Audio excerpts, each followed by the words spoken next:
Hello everyone, मैं हूँ बीना और टेंगी किचन में आपका स्वागत है। आज हम रोज़ लड्डू बनाएंगे। इस लड्डू को आप दिवाली पे बनाइए। ये लड्डू है वो सबको काफ़ी पसंद आएगा। ये लड्डू दिखने में काफ़ी अट्रैक्टिव है और खाने में भी उतना ही टेस्टी है और बहुत ही जल्दी बनने वाला लड्डू है। तो चलिए हम रोज़ लड्डू बनाना स्टार्ट करते हैं। इस लड्डू में हमने रोज़ एसेंस डाला है और रोज़ सिरप डाली है, जिससे उसका टेस्ट काफ़ी बढ़ जाता है और रोज़ की एक अलग ही फ्लेवर आती है। तो आप इस रेसिपी को घर पे ज़रूर ट्राई कीजिए। तो चलिए हम लड्डू बनाना स्टार्ट करते हैं।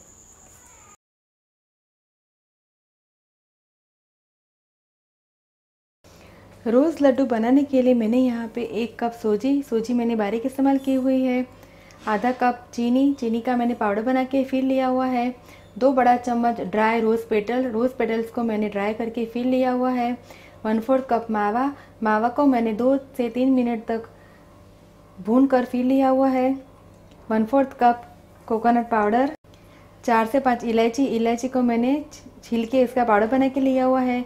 3-4 ड्रॉप्स रोज़ एसेंस, 1/4 कप काजू का पाउडर, 1/4 कप घी, 2 बड़ा चम्मच रोज़ सिरप। तो चलिए हम लड्डू बनाना स्टार्ट करते हैं। सबसे पहले हम सूजी को सेकेंगे। सूजी को सेकने के लिए मैंने नॉनस्टिक पैन को गैस के ऊपर रखा है और गैस ऑन किया है। पैन के अंदर हम घी डालेंगे। घी मेल्ट हो गया है तो अब इस घी के अंदर हम सूजी को डालेंगे और गैस का फ्लेम हम स्लो करेंगे। सूजी को अच्छी तरह से हिला देंगे और सूजी को हल्का सा हम भूनेंगे।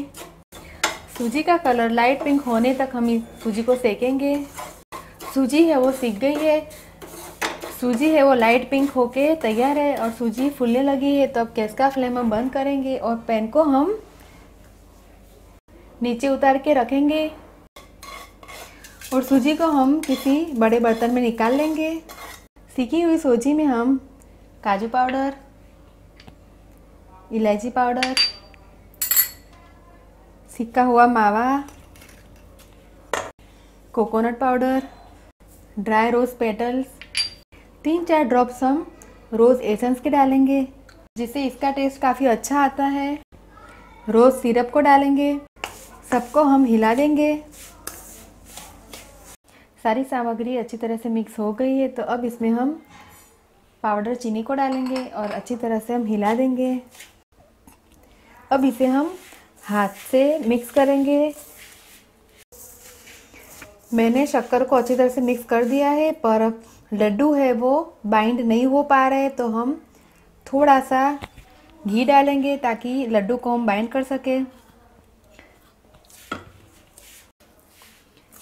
देखिए मैंने घी डाल के इसे अच्छी तरह से मिक्स किया है। तो अब ये लड्डू है वो बाइंड हो रहे हैं। तो अब इस मिक्सचर में से हम लड्डू बनाएंगे। लड्डू का शेप देने के लिए हम थोड़ा सा मिक्सर लेंगे और इसे इस प्रकार से हम गोल लड्डू बना के तैयार करेंगे। देखिए लड्डू बन के तैयार है। तो इस लड्डू को हम कोकोनट के पाउडर में ऐसे कोट करके फिर सर्विंग प्लेट में रखेंगे और इस प्रकार हम सारे लड्डू बना के तैयार करेंगे। इस प्रकार से हम सारों लड्डू बना के तैयार करेंगे। लड्डू बन के तैयार है। मैंने लड्डू को पिस्ता से गार्निश किया है और लड्डू को सर्विंग प्लेट में निकाल के सर्व किया है। आप इस लड्डू को एयरटाइट कंटेनर में 7 दिन तक रूम टेम्परेचर के ऊपर आप स्टोर कर सकते हैं, क्योंकि हमने इसमें मावे को सिक के फिर डाला है। तो आप इस रेसिपी को घर पे ज़रूर ट्राई कीजिए और मुझे कमेंट में फीडबैक दीजिए कि आपको मेरी रेसिपी कैसी लगी। अगर आपको मेरा वीडियो पसंद आए तो आप मेरे वीडियो को लाइक कीजिए, शेयर कीजिए और मेरे चैनल को सब्सक्राइब कीजिए, ताकि आप मेरे और भी नए वीडियो देख सके। दोबारा हम फिर मिलेंगे, तब तक के लिए थैंक यू, बाय।